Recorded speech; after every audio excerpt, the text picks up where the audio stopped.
പൊതുജനങ്ങൾക്ക് ഉള്ള നിയന്ത്രണം പിൻവലിച്ചതോടെ നിയമസഭാ മന്ദിരത്തിൽ വൻ തിരക്ക്. പ്രവർത്തകരെയും അനുഭാവികളെയും കൊണ്ട് നിറഞ്ഞ നിയമസഭാ മന്ദിരത്തിന്റെ ദൃശ്യങ്ങൾ പ്രചരിക്കുന്നു. നൂറുകണക്കിന് പേരുടെ മന്ത്രിമാർക്കും MLA-മാർക്കും ഒപ്പം എത്തുന്നത്. ആ ദൃശ്യങ്ങളൊന്ന് കാണാം.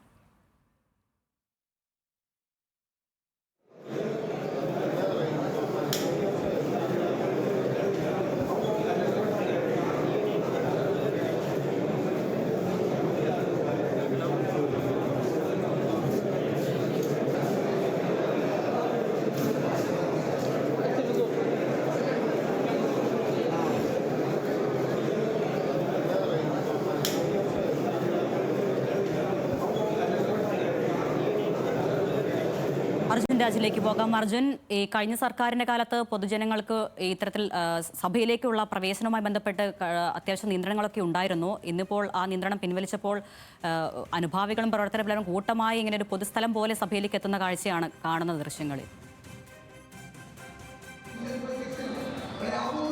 അരുണ്യ, നിയന്ത്രണം ഏതെങ്കിലും തരത്തിൽ പിൻവലിച്ചതായിട്ടൊരു ഉത്തരവ് ഇറങ്ങിയിട്ടില്ല. പക്ഷേ ഈ സത്യപ്രതിജ്ഞ ചടങ്ങ് തൊട്ട് നമ്മൾ കാണുന്നതാണ് സെക്രട്ടേറിയറ്റിനകത്ത് അടക്കം പ്രവർത്തകരുടെയും അനുഭാവികളുടെയും ഒക്കെ ഒരു വലിയ നിര. നിയമസഭാ സമ്മേളനം തുടങ്ങിയത് തൊട്ടും അതിന് സമാനമായിട്ടുള്ള കാഴ്ചയാണ്. സാധാരണ നിയമസഭാ മന്ദിരത്തിനകത്ത് പ്രവേശനം നിയന്ത്രണത്തോടെയാണ്. ആവശ്യക്കാർക്ക് കൃത്യമായിട്ടുള്ള പാസ്സൊക്കെ നൽകിയാണ് നിയമസഭാ മന്ദിരത്തിലേക്ക് കടത്തിവിടാറ്. പക്ഷേ കഴിഞ്ഞ സഭാ സമ്മേളനം തുടങ്ങിയത് തൊട്ട് വലിയ ആളുകളുടെ നിര ഈ മന്ദിരത്തിലെ ഹാളുകളിൽ കാണാൻ കഴിയും. മന്ത്രിമാർക്കൊപ്പം വന്ന ആളുകൾ, MLA-മാർക്കൊപ്പം വന്ന ആളുകൾ, അതിനു പുറമെ വിവിധ ആവശ്യങ്ങൾക്കായി മന്ത്രിമാരെയും MLA-മാരെയും ഒക്കെ കാണാൻ വന്ന ആളുകൾ, അങ്ങനെയുള്ള ആൾക്കൂട്ടത്തിൻ്റെ വലിയ നിര നിയമസഭാ മന്ദിരത്തിൽ ഇപ്പോഴുണ്ട്. ഇന്നലെയും ഇതിന് സമാനമായിട്ടുള്ള കാഴ്ചയാണ് ഉണ്ടായിരുന്നത്. കഴിഞ്ഞ സർക്കാരുകളുടെ കാലത്തുണ്ടായിരുന്ന നിയന്ത്രണം അതേ കണിശതയോടെ ഇത്തവണ നടപ്പാക്കുന്നില്ല എന്ന് തന്നെ പറയാം. അതിൻ്റെ കൂടി ലക്ഷണമാണ് ഇത്രയും വലിയ ഒരാൾക്കൂട്ടം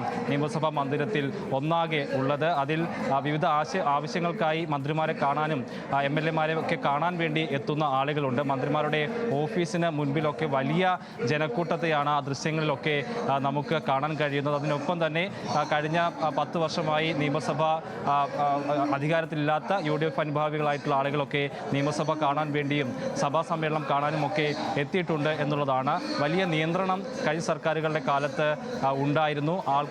ആവശ്യക്കാർക്ക് കൃത്യമായിട്ടുള്ള പാസ് നൽകി ആണ് മന്ത്രിമാരുടെ ഓഫീസിലേക്കൊക്കെ കടത്തിവിട്ടിരുന്നത്. അതിലൊരു ഇളവ് അനുവദിച്ചിട്ടുള്ളത് കൊണ്ടുകൂടിയാണ് ഇത്തരത്തിലൊരു വലിയ തിരക്ക് ഇപ്പോൾ അനുഭവപ്പെടുന്നത്.